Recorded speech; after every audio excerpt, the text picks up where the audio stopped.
Okay, guys, welcome into Slaughterhouse Sports. It's been a little while, but again, I appreciate you guys, coming into the channel and watching. And today we're going to break down two ACC quarterbacks.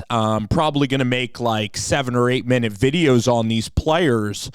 And I'm excited to actually really do a deep dive into the 2026 class, and I'm going to try to organize it in terms of, quarterbacks, like playlists. So I'm going to try to, review maybe like 50 to 70 quarterbacks in this class and maybe have a ranking, maybe at the end of the year, just like the top 5 or top 10 quarterbacks, and really try to concise it, before we get to senior year. And I really view a lot of junior tape. That's really what I review. And this player, Dante Carr, is he's probably the most fun prospect in the 2026 class. He might be the Sam Levitt for me. If you go back in this channel, there's actually videos of Sam Levitt where he does play like Bo Nix, and he was very under-recruited. I don't even think Oregon or Oregon State, they both didn't recruit him. And Dante Carr is similar in this mold, okay? Because right now he is an 85 as a prospect. He's probably like the 90th ranked quarterback in this class, and he's from a small town kind of in the Poconos of Pennsylvania, which is sort of like Vermont, just in terms of Pennsylvania. Like, it's beautiful countryside, but again, it's not a very populated area, and the talent is decent, but it's not like it is in Pittsburgh, in Harrisburg, in Lancaster, in Philadelphia, in the suburbs of Philly, in the suburbs of Pittsburgh, in the suburbs of Harrisburg. This is Northern PA, and there's a couple of gems that come out of Northern Pennsylvania, Pocono style, but Dante Carr really could be a gem. He could be a Josh Allen. Sometimes quarterbacks slip through the cracks, and Scott Frost just outdueled Rutgers late in the process for this player.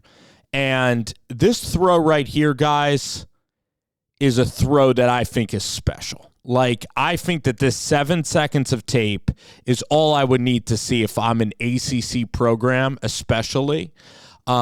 Maybe if I'm rolling at, Georgia, maybe if I'm rolling at Florida or LSU, I might need to see a little bit more. But if you're our UCF, this guy he's all potential. This to me reminds me of Joe Flacco. We're going to slow it down here. So he has a really clean pocket, but this throwing motion is pure,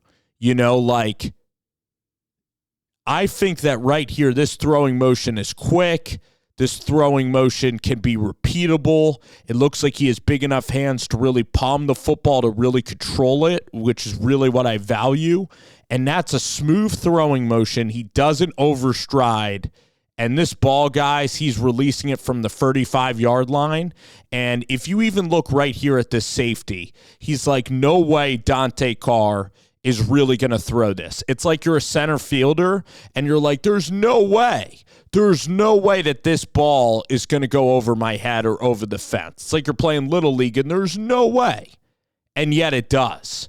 This is about a 70-yard throw and catch, which, from a high school junior with that kind of throwing motion, that's almost all you need to see. Then here, he is kind of a dual threat quarterback. He's 6'3", but he plays on this tape like he's 6'5". And of course, the knock on him could be the competition. But you could look at Dante Carr, and what you could tell about Dante Carr is that he's a man amongst boys here. And he's about 6'4", and I still think he's learning how to play the position of quarterback. And he's strong. He's thick-limbed. He's a big guy. He's not too thin. There's Finn quarterbacks that are really, really good, but he's a little bit bulkier, which is actually really good. Here's another outstanding play. And now this highlight tape's about 2 minutes long, so there might have been some inconsistencies. There might have been injuries. We never know about Minersville. Okay, he's a dual sport athlete here. He's a real late bloomer in this process. You know, he didn't transfer to a bigger school. If he did, he might be getting more, recruiting offers. But again, he's staying humble. He's staying, in his town. I really like that. Here, he's getting pushed.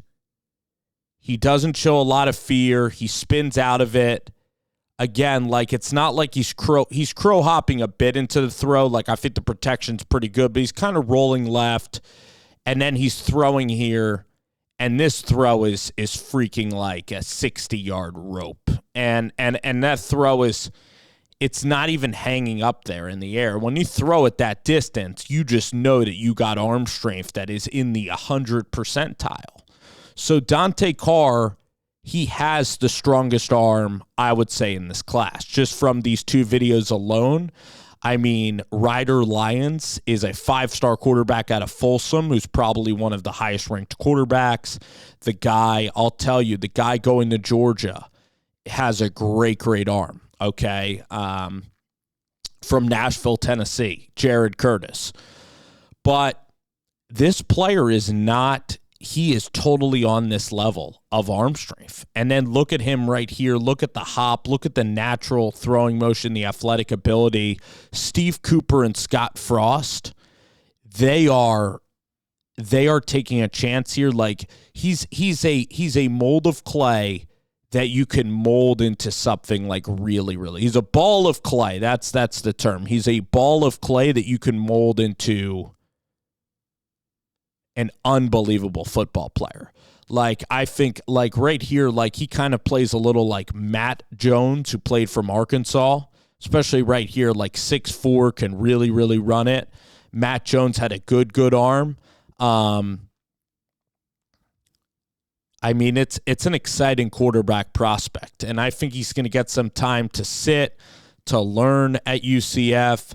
I think this Frost offense, I think playing in Florida, the types of receivers, the types of speed that he has, like, for Frost and UCF to go deep into the mountains of Pennsylvania to go get this quarterback shows you that there's people in this building that are doing their homework. Shows you that UCF football is doing their homework. Because, again, this is a small town in northern Pennsylvania, okay?